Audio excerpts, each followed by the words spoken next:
Chairman, ladies and gentlemen, I need not pause to say how very delighted I am to be here tonight, and how very delighted I am to see you expressing your concern about the issues that will be discussed tonight by turning out in such large numbers. I also want to say that I consider it a great honor to share this program with Dr. Bennett, Dr. Comminger, and Rabbi Heschel, some of the distinguished leaders and personalities of our nation. And of course, it's always good to come back to Riverside Church. Over the last 8 years, I have had the privilege of preaching here almost every year in that period.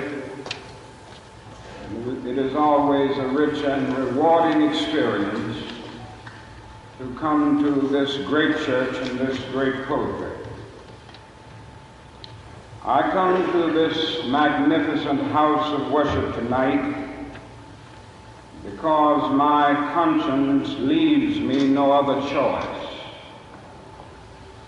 I join you in this meeting because I am in deepest agreement with the aims and work of the organization which has brought us together, clergy and laymen concerned about Vietnam.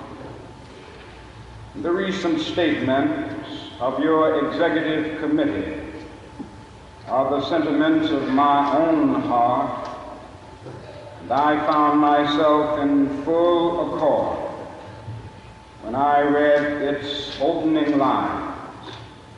A time comes when silence is betrayal. That time has come for us in relation to Vietnam. The truth of these words is beyond doubt, but the mission to which they call us is a most difficult one. Even when pressed by the demands of inner truth, men do not easily assume the task of opposing their government's policy, especially in time of war. Nor does the human spirit move without great difficulty against all the apathy of conformist thought within one's own bosom and in the surrounding world. Moreover, when the issues at hand seem as perplexing as they often do, in the case of this dreadful conflict, we are always on the verge of being mesmerized by uncertainty.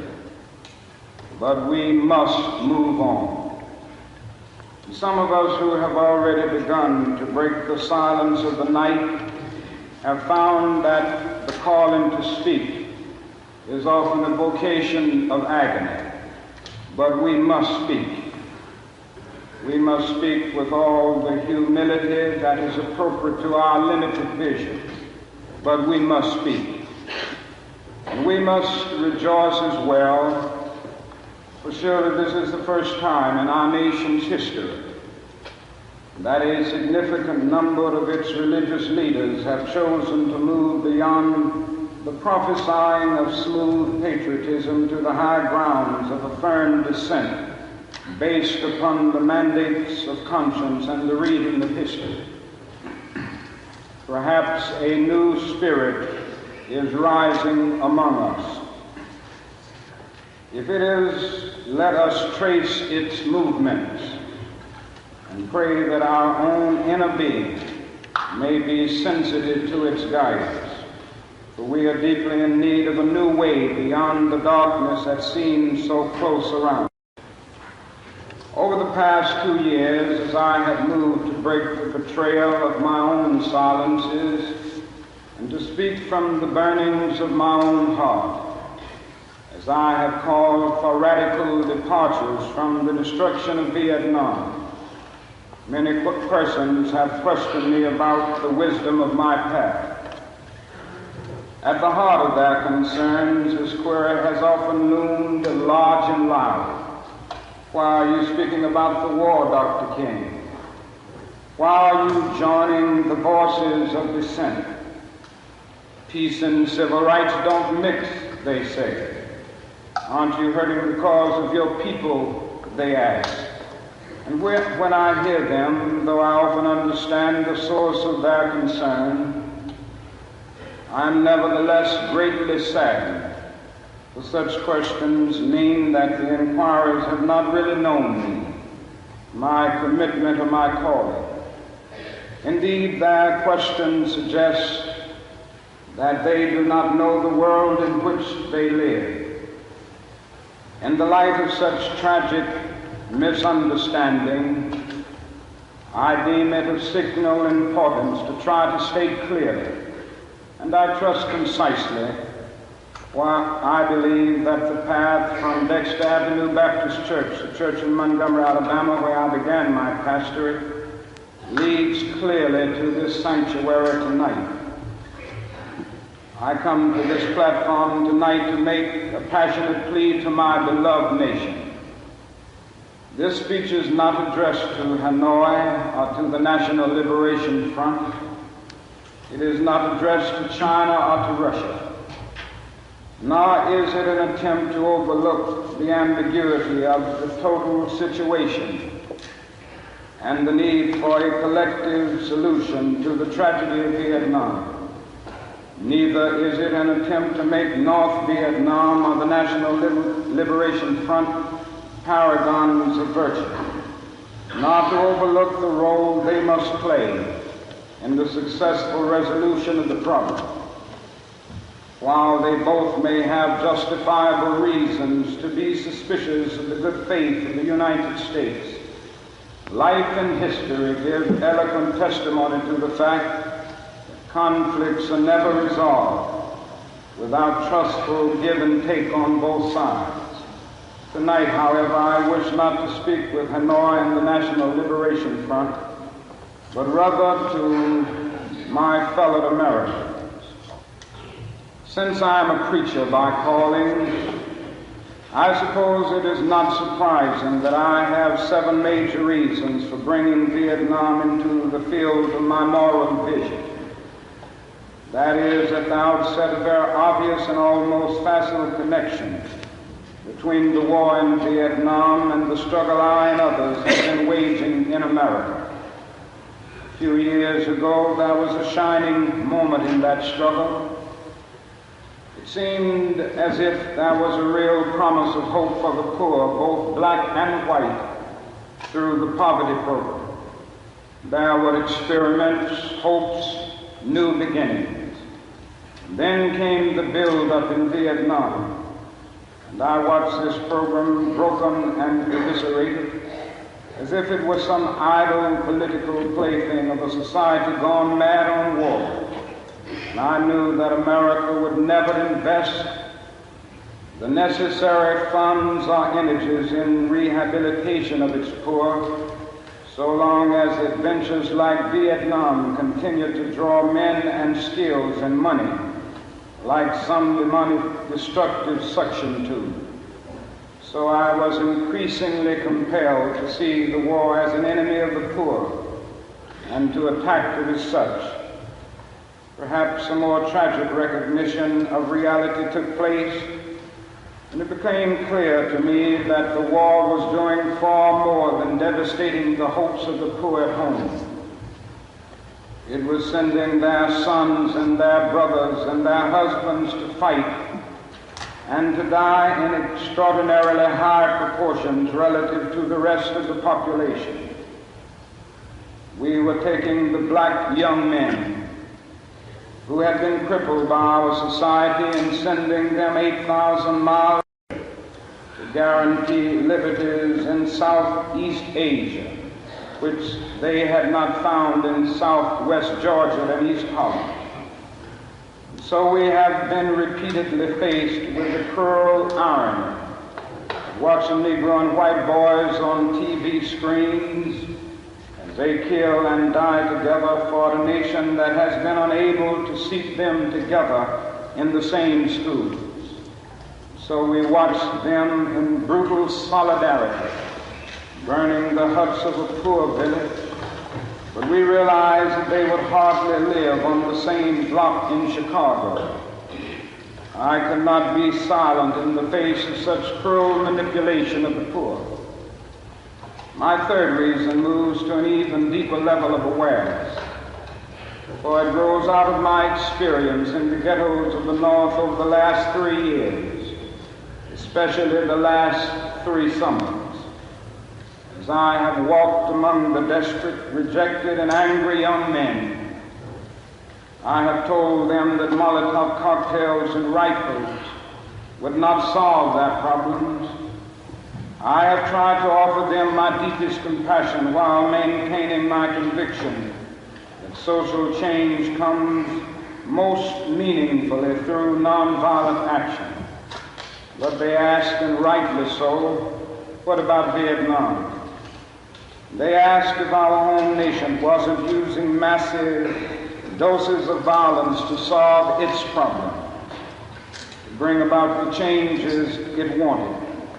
Their questions hit home, and I knew that I could never again raise my voice against the violence of the oppressed in the ghettos without having first spoken clearly to the greatest purveyor of violence in the world today, my own government. For the sake of those boys, for the sake of this government, for the sake of the hundreds of thousands trembling under our violence, I cannot be silent. For those who ask the question, are you a civil rights leader? And thereby mean to exclude me from the movement for peace, I have this further answer. In 1957, when a group of us formed the Southern Christian Leadership Conference, we chose as our motto to save the soul of America. We were convinced that we could not limit our vision to certain rights for black people, but instead affirm the conviction that America would never be free or saved from itself until the descendants of its slaves were loosed completely from the shackles they still wear. In a way, we were agreeing with Langston Hughes, that black Bart of Harlem, who had written earlier, "Oh yes, I say it plain, America never was America to me, and yet I swear this oath, America will be." Now it should be incandescently clear that no one who has any concern for the integrity and life of America today can ignore the present war. If America's soul becomes totally plausible, part of the autopsy must read Vietnam. It can never be saved so long as it destroys the deepest hopes of men the world over. So it is that those of us who are yet determined that America will be are led down the path of protest and dissent, working for the health of our land.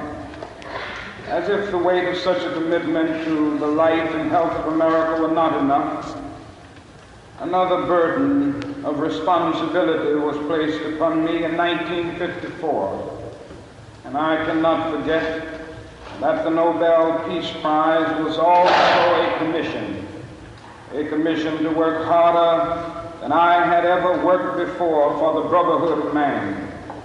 This is a calling that takes me beyond national allegiances. But even if it were not present, I would yet have to live with the meaning of my commitment to the ministry of Jesus Christ. To me, the relationship of this ministry to the making of peace is so obvious that I sometimes marvel at those who ask me why I'm speaking against it. Could it be that they do not know that the good news was meant for all men, for communists and capitalists, for their children and ours, for black and for white, for revolutionary and conservative? Have they forgotten that my ministry is in obedience to the one who loved his enemies so fully that he died for them, what then can I say to the Viet Cong, or to Castro, or to Mao as a faithful minister of this one? And I threaten them with death, or must I not share with them my life? Finally, as I tried to explain for you and for myself the road that leads from Montgomery to this place, I would have offered all that was most valid if I simply said that I must be true to my conviction, that I share with all men the calling to be a son of the living God. Beyond the calling of race or nation or creed is this vocation of sonship and brotherhood, because I believe that the Father is deeply concerned, especially for his suffering and helpless and outcast children. I come tonight to speak for them. This I believe to be the privilege and the burden of all of us who deem ourselves bound by allegiances and loyalties, which are broader and deeper than nationalism, and which go beyond our nation's self-defined goals and positions. We are called to speak for the weak, for the voiceless, for the victims of our nation, for those it calls enemy. For no document from human hands can make these humans any less our brothers. And as I ponder the madness of Vietnam, and search within myself for ways to understand and respond in compassion, my mind goes constantly to the people of that peninsula. I speak now not of the soldiers of each side, not of the ideologies of the Liberation Front, not of the hunter inside gone, but simply of the people who have been living under the curse of war for almost 3 continuous decades now. I think of them too, because it is clear to me that there will be no meaningful solution there until some attempt is made to know them and hear their broken cries. They must see Americans as strange liberators. Vietnamese people proclaimed their own independence in 1954, in 1945 rather, after a combined French and Japanese occupation, and before the Communist Revolution in China. They were led by Ho Chi Minh. Even though they quoted the American Declaration of Independence in their own document of freedom, we refused to recognize them. Instead, we decided to support France in its reconquest of a former colony. Our government felt then that the Vietnamese people were not ready for independence. We again fell victim to the deadly Western arrogance that has poisoned the international atmosphere for so long. With that tragic decision, we rejected a revolutionary government seeking self-determination, and a government that had been established not by China, for whom the Vietnamese have no great love, but by clearly indigenous forces that included some communists. For the peasants, this new government meant real land reform, one of the most important needs in their lives. For 9 years following 1945, we denied the people of Vietnam the right of independence. For 9 years, we vigorously supported the French in their abortive effort to recolonize Vietnam. Before the end of the war, we were meeting 80% of the French war cost. Even before the French were defeated at Dien Bien Phu, they began to despair of their reckless action, but we did not. We encouraged them with our huge financial and military supplies to continue the war even after they had left. Soon we would be paying almost the full cost of this tragic attempt at recolonization. After the French were defeated, it looked as if independence and land reform would come again through the Geneva Agreement. Instead, there came the United States, determined that whole should not unify the temporarily divided nation. The peasants watched again as we supported one of the most vicious modern dictators, our chosen man, Premier Diem. The peasants watched and cringed as Diem ruthlessly rooted out all opposition, supported their extortionist landlords, and refused even to discuss reunification with the North. The peasants watched as all this was presided over by United States influence, and then by increasing numbers of United States troops who came to help quell the insurgency that Diem's methods had aroused. Diem was overthrown. They may have been happy, but the long line of military dictators seemed to offer no real change, especially in terms of their need for land and peace. The only change came from America, as we increased our troop commitments in support of governments which were singularly corrupt, inept, and without popular support. All the while the people read our leaflets and received the regular promises of peace and democracy and land reform. Now they languish under our bombs and consider us not their fellow Vietnamese, the real enemy. They move sadly and apathetically as we herd them off the land of their fathers into concentration camps where minimal social needs are rarely met. They know they must move on or be destroyed by our bombs. So they go, primarily women and children and aged. They watch as we poison their water, as we kill 1 million acres of their crops. They must weep as the bulldozers roar through their areas preparing to destroy the precious trees. They wandered into the hospitals with at least 20 casualties from American firepower for one Viet Cong inflicted injury.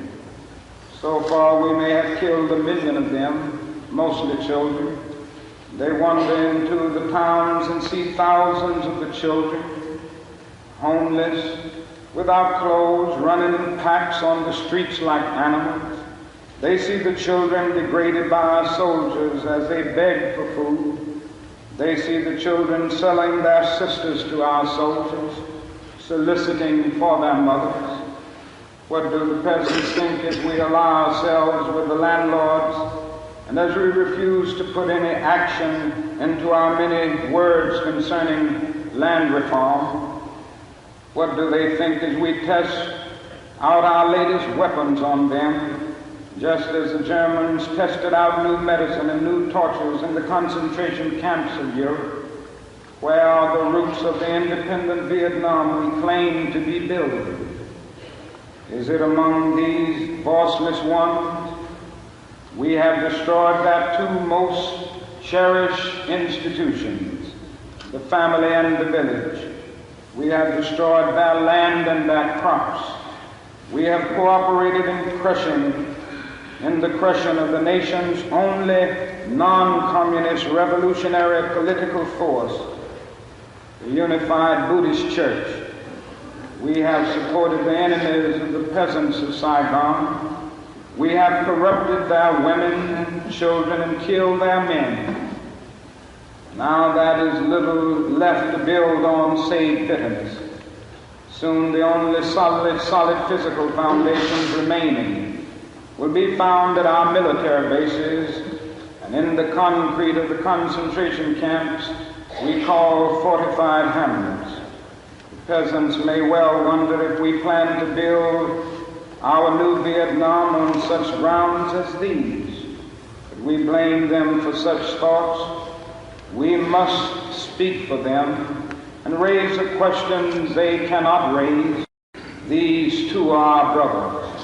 Perhaps a more difficult but no less necessary task is to speak for those who have been designated as our enemies. What of the National Liberation Front? That strangely anonymous group we call VC of communists. What must they think of the United States of America? And they realize that we permitted the repression and cruelty of DM, which helped to bring them into being as a resistance group in the South. What do they think of our condoning the violence which led to their own taking up of arms? How can they believe in our integrity when now we speak of aggression from the North as if there were nothing more essential to the war? How can they trust us when now we charge them with violence after the murderous reign of DM, and charge them with violence while we pour every new weapon of death into their land? Surely we must understand their feelings, even if we do not condone their actions. Surely we must see that the men we supported pressed them to their violence. Surely we must see that our own computerized plans of destruction simply dwarf their greatest acts. How do they judge us when our officials know that their membership is less than 25% communist and yet insist on giving them the blanket name? What must they be thinking when they know that we are aware of their control of major sections of Vietnam, and yet we appear ready to allow national elections in which this highly organized political parallel government will not have a part? They ask how we can speak of free elections when the Saigon press is censored and controlled by the military junta. And they're surely right to wonder what kind of new government we plan to help form without them, the only party in real touch with the peasants. They question our political goals, and they deny the reality of a peace settlement from which they will be excluded. Their questions are frighteningly relevant. Is our nation planning to build on political myth again, and then show it up from the power of new violence? Here is a true meaning and value of compassion and nonviolence when it helps us to see the enemy's point of view, to hear his questions, to know his assessment of ourselves. For from his view, we may indeed see the basic weaknesses of our own condition. If we are mature, we may learn and grow in profit from the wisdom of the brothers who are called the opposition. So too with Hanoi. In the north, where our bombs now pummel the land, and our mines endanger the waterways, we are met by deep but understandable mistrust. To speak for them is to explain this lack of confidence in Western words, and especially their distrust of American intentions now. In Hanoi are the men who led the nation to independence against the Japanese and the French, the men who sought membership in the French Commonwealth and were betrayed by the weakness of Paris and the willfulness of the colonial armies. It was they who led a second struggle against French domination at tremendous cost, and then were persuaded to give up the land they controlled between the 13th and 17th parallel as a temporary measure at Geneva. After 1954, they watched us conspire with DM to prevent elections which could have surely brought Ho Chi Minh to power over a united Vietnam. They realized they had been betrayed again.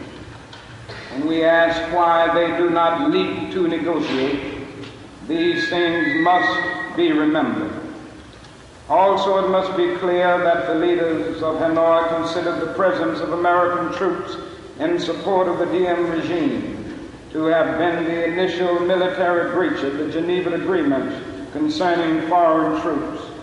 And they remind us that they did not begin to send troops in large numbers and even supplies into the South until American forces had moved into the tens of thousands. And Nora remembers how our leaders refused to tell us the truth about the earlier North Vietnamese overtures for peace, how the president claimed that none existed when they had clearly been made. Ho Chi Minh has watched as America has spoken of peace, and built up its forces. And now he has surely heard the increasing international rumors of American plans for an invasion of the North. He knows the bombing and shelling and mining we are doing a part of traditional pre-invasion strategy. Perhaps only his sense of humor and of irony can save him when he hears the most powerful nation of the world speaking of aggression as it drops thousands of bombs on a poor, weak nation more than 8,000 miles away from its shores. At this point, I should make it clear that while I have tried in these last few minutes to give a voice to the voiceless in Vietnam, to understand the arguments of those who are called enemy, I am as deeply concerned about our own troops there as anything else. For it occurs to me that what we are submitting them to in Vietnam is not simply the brutalizing process that goes on in any war where armies face each other and seek to destroy. We are adding cynicism to the process of death, for they must know after the short period there that none of the things we claim to be fighting for are really involved. Before long, they must know that their government has sent them into a struggle among Vietnamese. The more sophisticated surely realize that we are on the side of the wealthy and the secure while we create a hell for the poor. Somehow this madness must cease. We must stop now. I speak as a child of God and brother to the suffering poor of Vietnam. I speak for those whose land is being laid waste, whose homes are being destroyed, whose culture is being subverted. I speak for the poor of America, who are paying the double price of smashed hopes at home, death and corruption in Vietnam. I speak as a citizen of the world, for the world as it stands aghast at the path we have taken. I speak as one who loves America, to the leaders of our own nation. The great initiative in this war is ours. The initiative to stop it must be ours. This is the message of the great Buddhist leaders of Vietnam. Recently, one of them wrote these words, and I quote, "Each day the war goes on, the hatred increases in the heart of the Vietnamese, and in the hearts of those of humanitarian instinct. The Americans are forcing even their friends into becoming their enemies. It is curious that the Americans, who calculate so carefully on the possibilities of military victory, do not realize that in the process they are incurring deep psychological and political defeat. The image of America will never again be the image of revolution, freedom, and democracy, but the image of violence and militarism," unquote. We continue, "There will be no doubt in my mind and in the mind of the world that we have no honorable intentions in Vietnam.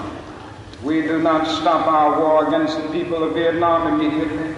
The world will be left with no other alternative than to see this as some horrible, clumsy, and deadly game we have decided to play.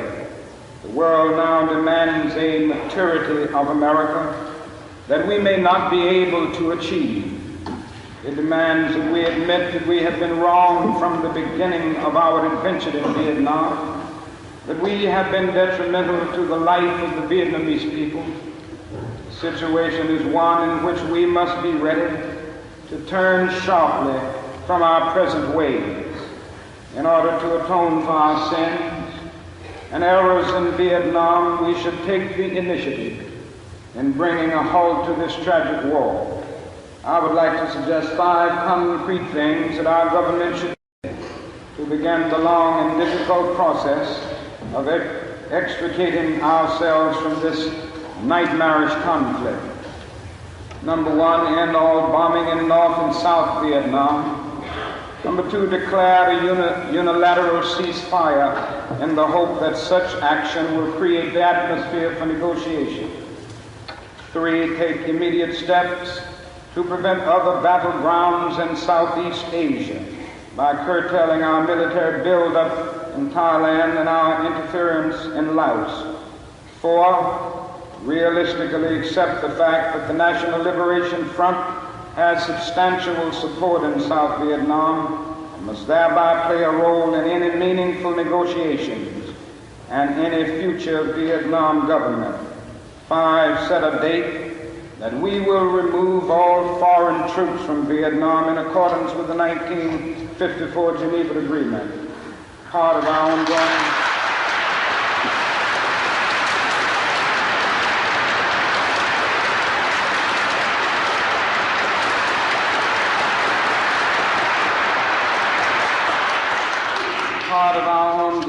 commitment might well express itself in an offer to grant asylum to any Vietnamese who fears for his life under the new regime, which included the Liberation Front. Then we must make what reparations we can for the damage we have done. We must provide the medical aid that is badly needed, making it available in this country if necessary. Meanwhile,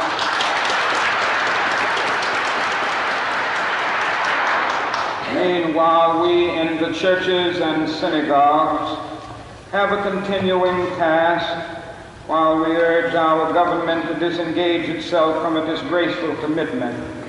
We must continue to raise our voices and our lives if our nation persists in its perverse ways in Vietnam.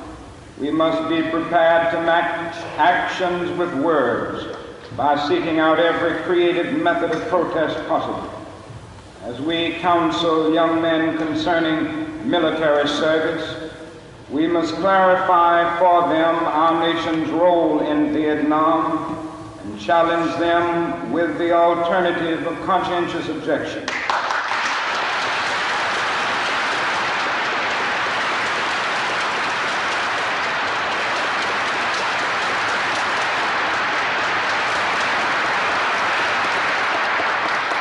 I'm pleased to say that this is a path now chosen by more than 70 students at my own alma mater, Morehouse College, and I recommend it to all who find the American course in Vietnam a dishonorable and unjust one.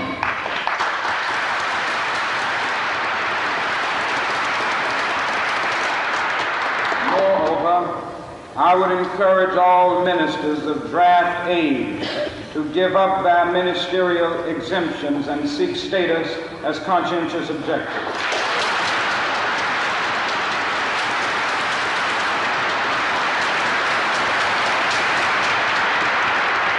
These are the times for real choices and not false ones. We are at the moment when our lives must be placed on the line if our nation is to survive its own folly. Every man of humane convictions must decide on the protest that best suits his convictions, but we must all protest.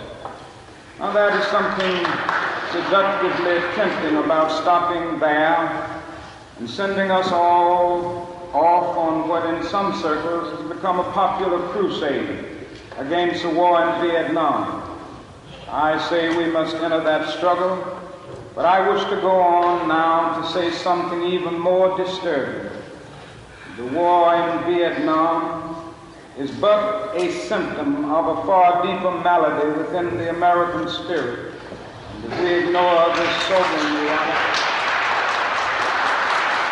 And if we ignore this sobering reality, we will find ourselves organizing clergy and layman concerned committees for the next generation.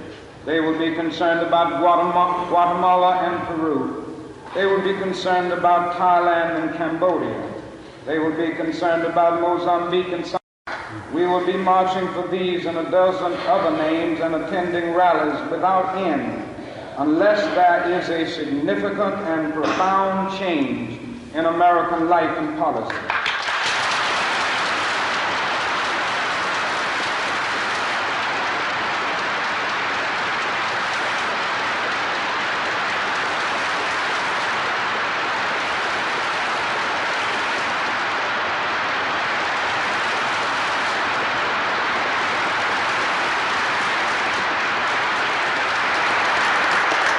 Although such thoughts take us beyond Vietnam, but not beyond our calling as sons of the living God. In 1957, a sensitive American official overseas said that it seemed to him that our nation was on the wrong side of a world revolution. During the past 10 years, we have seen emerge a pattern of suppression, which has now justified the presence of U.S. military advisors in Venezuela. This need to maintain social stability for our investments accounts for the counter-revolutionary action of American forces in Guatemala.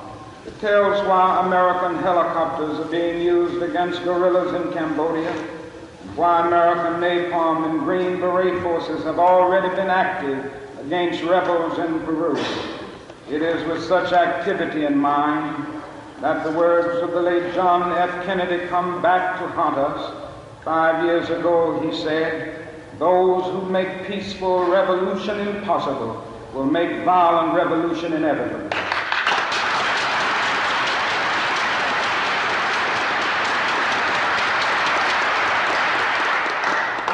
Increasingly by choice or by accident, this is the role our nation has taken, the role of those who make peaceful revolution impossible by refusing to give up the privileges and the pleasures that come from the immense profits of overseas investments. I am convinced that if we are to get on the right side of the world revolution, we as a nation must undergo a radical revolution of values. We must rapidly begin the shift from a thing-oriented society to a person-oriented society, when machines and computers, profit motives and property rights are considered more important than people. The giant triplets of racism, extreme materialism, and militarism are incapable of being conquered. A true revolution of values will soon cause us to question the fairness and justice of many of our past and present policies. On the one hand, we are called to play the Good Samaritan on life's roadside. That will be only an initial act. One day we must come to see that the whole Jericho road must be transformed, so that men and women will not be constantly beaten and robbed as they make their journey on life's highway. True compassion is more than flinging a coin to a beggar. It comes to see that an edifice which produces beggars needs restructuring.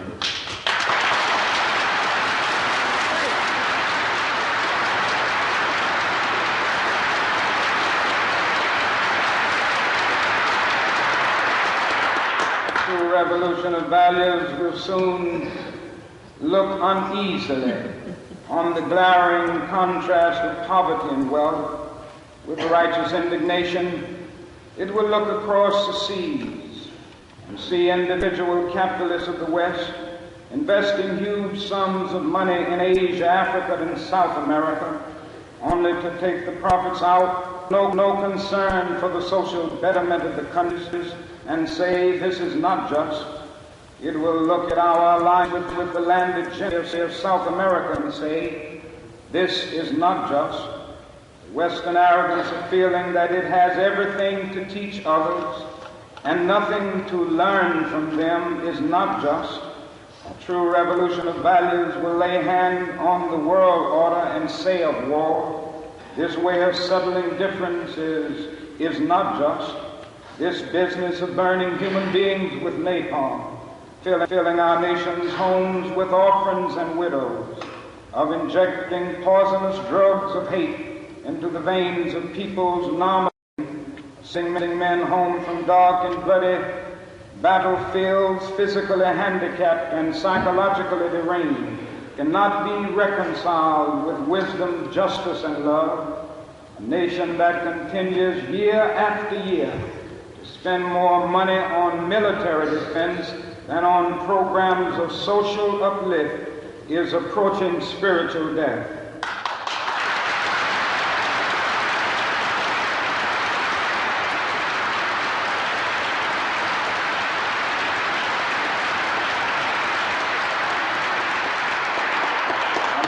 America, the richest and most powerful nation in the world, can well lead the way in this revolution of values.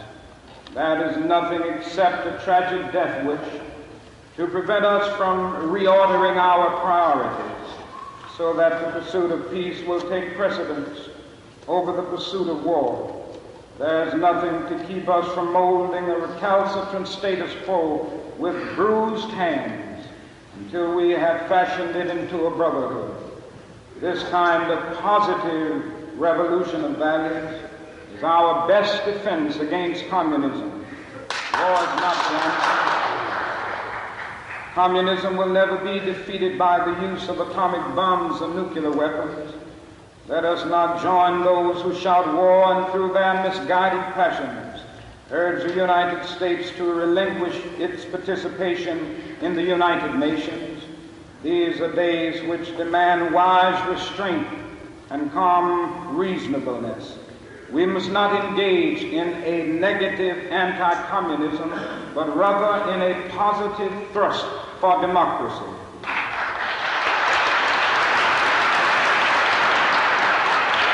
Realizing that our greatest defense against communism is to take offensive action in behalf of justice. We must, with positive action, seek to remove those conditions of poverty, insecurity, and injustice which are the fertile soil in which the seed of communism grows and develops. These are revolutionary times. All over the globe, men are revolting against old systems of exploitation and oppression. And out of the wombs of a frail world, new systems of justice and equality are being born.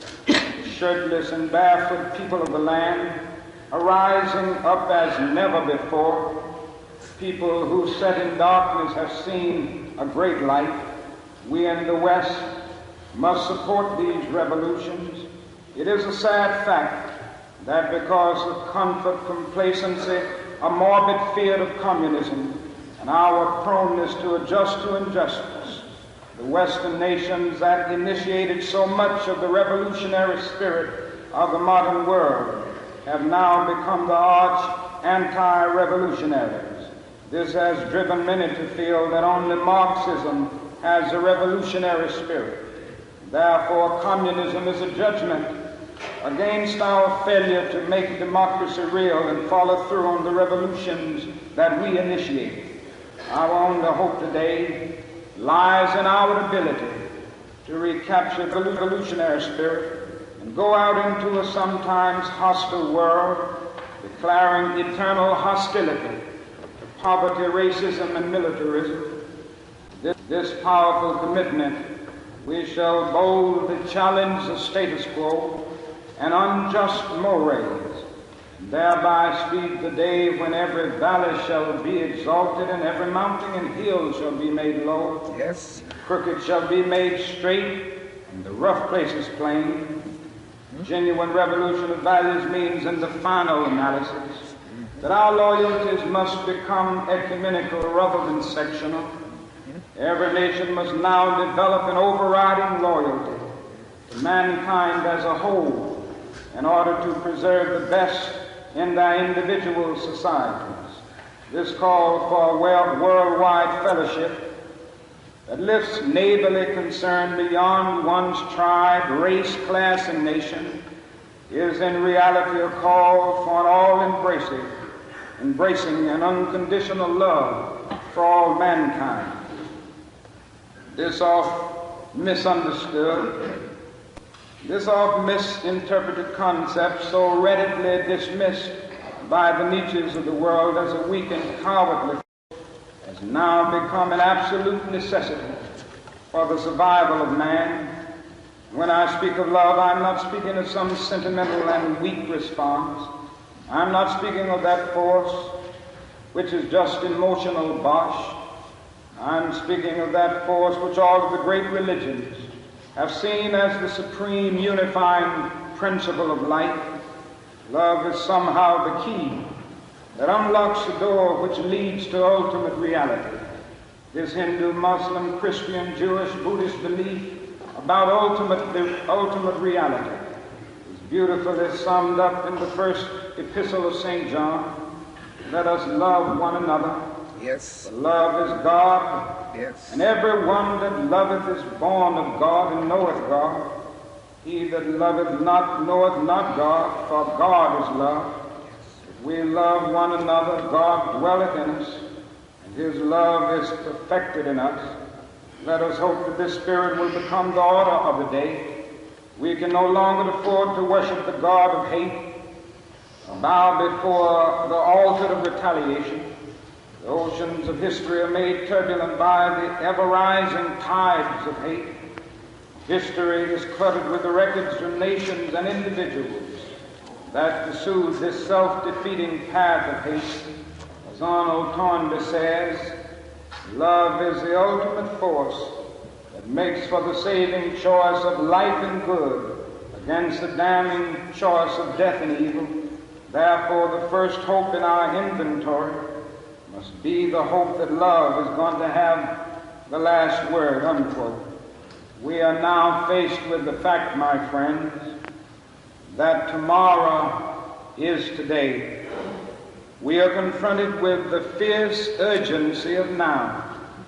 In this unfolding conundrum of life and history, there is such a thing as being too late. Procrastination is still the thief of time.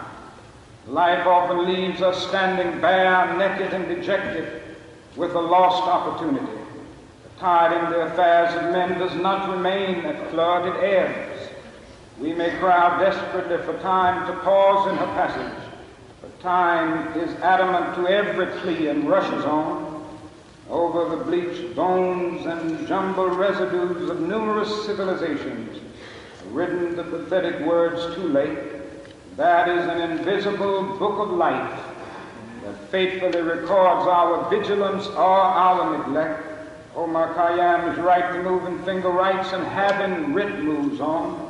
We still have a choice today: nonviolent coexistence, a violent co-annihilation. We must move past indecision to action. We must find new ways to speak for peace in Vietnam and justice throughout the developing world, a world that borders on our doors. If we do not act, we shall surely be dragged down the long, dark, and shameful corridors of time, reserved for those who possess power without compassion, might without morality, and strength without sight. Now let us begin. Now let us rededicate ourselves to the long and bitter but beautiful struggle for a new world. This is the calling of the sons of God, and our brothers wait eagerly for our response. Shall we say the odds are too great? Shall we tell them the struggle is too hard? Will our message be that the forces of American life militate against their rival as full men, and we send our deepest regrets? Or will there be another message of longing, of hope, of solidarity with their yearnings, of commitment to their cause, whatever the cost? The choice is ours. And though we might prefer it otherwise, we must choose in this crucial moment of human history. As that noble bard of yesterday, James Russell Lowell, eloquently stated, once to every man and nation comes a moment to decide in the strife of truth and falsehood for the good or evil side. Some great cause, God's new Messiah, often eats the gloom of life, and the choice goes by forever twixt that darkness. Though the cause of evil prosper, yet his truth alone is strong. Though her portion be the scaffold, and upon the throne be wrong, yet that scaffold sways the future. Behind the dim unknown standeth God within the shadow, keeping watch above his own. And if we will only make the right choice, we will be able to transform this pending cosmic elegy into a creative psalm of peace. We will make the right choice We will be able to transform the jangling discords of our world into a beautiful symphony of brotherhood. If we will but make the right choice, we will be able to speed up the day all over America and all over the world when justice will roll down like waters and righteousness like a mighty stream.